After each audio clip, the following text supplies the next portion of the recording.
आज Doubtnut app download करें। Doubtnut पर अपने सभी गणित, रसायन विज्ञान, भौतिक विज्ञान और जीव विज्ञान के डाउट्स का करो सफाया। बस प्रश्न की फोटो खींचो, एक ही प्रश्न को क्रॉप करो और तुरंत वीडियो सोल्यूशन पाओ। अभी डाउनलोड करें। हेलो बच्चों, आज का हमारा प्रश्न है रासायनिक समीकरण क्या है, संतुलित करने के अनुमान विधि का वर्णन उदाहरण देते हुए कीजिए। बच्चों, हमारा आज का प्रश्न है रासायनिक समीकरण का अर्थ क्या है और साथ में इसका हमें उदाहरण देते हुए इसके अनुमान। आइए बच्चों, पहले जानते हैं रासायनिक समीकरण का अर्थ क्या है। किसी भी रासायनिक अभिक्रिया को रासायनिक समीकरण के द्वारा दर्शाया जाता है। रासायनिक समीकरण का अर्थ क्या होता है?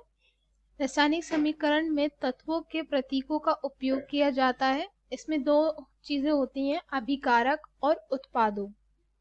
ये इसके दो सूत्र होते हैं जिनको हम अपनी भौतिक अवस्था में के साथ लिखते हैं। तो आइए बच्चों, पहले हम इसकी परिभाषा लिख लेते हैं रासायनिक समीकरण की। रासायनिक समीकरण में तत्वों के प्रतीकों का उपयोग किया जाता है। इसमें बच्चे हमारे कितने सूत्र होते हैं? दो सूत्र होते हैं। कौन कौन से होते हैं? अभिकारक और उत्पादों। कारक उत्पादों। रासायनिक समीकरण में आवश्यक परिस्थितियां होती हैं, जैसे कि हम इसको ताप, दाब,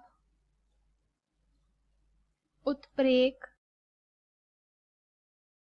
आदि को तीर के निशान से ऊपर या नीचे दर्शाया जाता है। रासायनिक समीकरण को संतुलित करने के लिए समीकरण के दोनों और विपरीत तत्वों को संतुलित करना पड़ता है। इसको हम क्या कहते हैं? हमारा संतुलित होना। यानी कि संतुलित रासायनिक संतुलित क्या कहलाता है? हमारे रासायनिक संतुलित का अर्थ रासायनिक कणों को संतुलित करने के लिए समीकरण के दोनों ओर विभिन्न तत्वों को संतुलित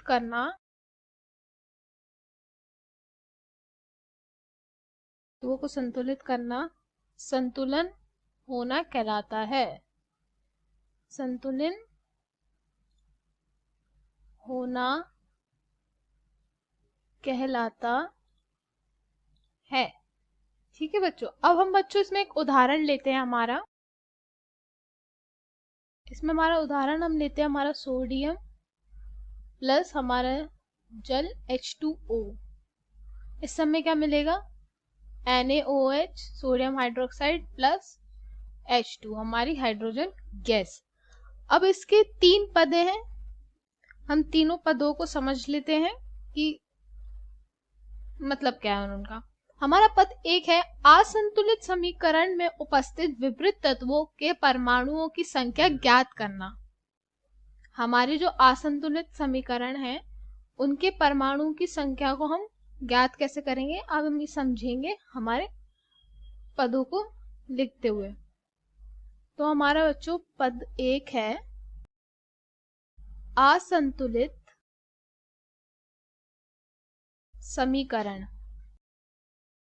आइए बच्चों, हम जान लेते हैं हमारे असंतुलित समीकरण के परमाणुओं की संख्या क्या है। बच्चों, यहाँ पर एक हमारा चार्ट बना लेते हैं।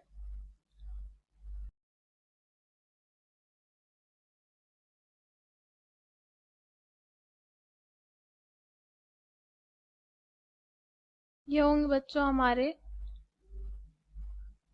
इसको बच्चों हम लिखेंगे अभिकार को, और लिखेंगे उत्पादों को।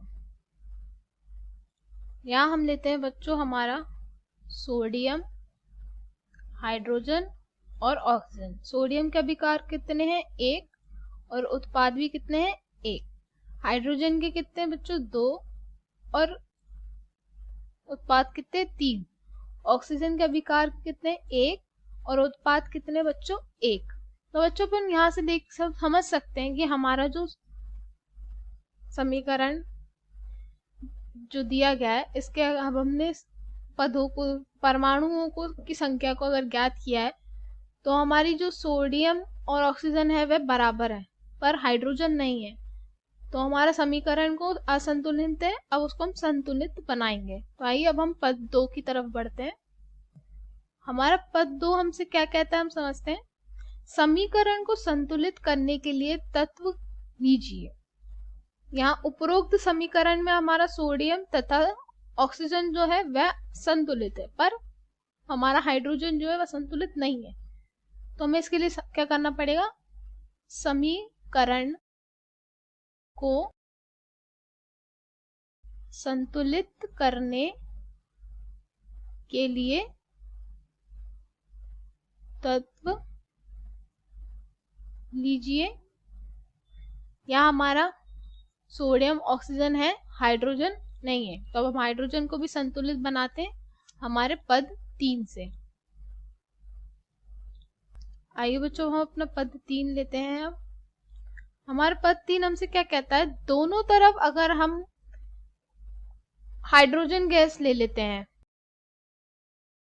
दोनों तरह हाइड्रोजन की संतुलित करने के लिए हमें H2O को 2 से गुणा करना चाहिए, जो हमें हमारी जो हाइड्रोजन की जो क्रिया कारक है की तरफ 4 के बराबर कर देगा, है ना। 2 गुणा करेंगे तो क्या होगा, 2 गुणा 2 4 हो जाता है, जिससे दोनों तरफ में बराबर हो जाएगा। ठीक है, फिर उत्पाद की तरफ भी हम 4 H2O के लिए NOH को 2 से गुणा करते हैं। ठीक है, अब दोनों तरफ ऑक्सीजन को भी हम 2 करते हैं, परंतु उत्पाद की तरफ सोडियम 2 हो जाएंगे। ठीक है, अभिकारक की तरफ हम सोडियम को 2 गुणा करते हैं ताकि दोनों तरफ बराबर हो जाए। अब आपको मैं समीकरण के द्वारा समझाती हूँ। यहाँ मैंने कहा कि अब हम Na प्लस 2H2O से हमें उत्पाद क्या मिलेगा, हमारा NaOH प्लस H2। यहाँ मैंने क्या किया, यहाँ मैंने H2O को 2 से गुणा कर दिया, यहाँ क्या हो जाएगा हमारा H2O 4 H2O हो जाएगा। ठीक है, अब दूसरी समीकरण में Na प्लस 2H2O से हमें क्या उत्पाद मिलता है, हमारा 2NaOH प्लस H2। अब मैंने क्या किया, उत्पाद की तरफ 4 H2O के लिए NaOH को 2 से गुणा करते हुए करा।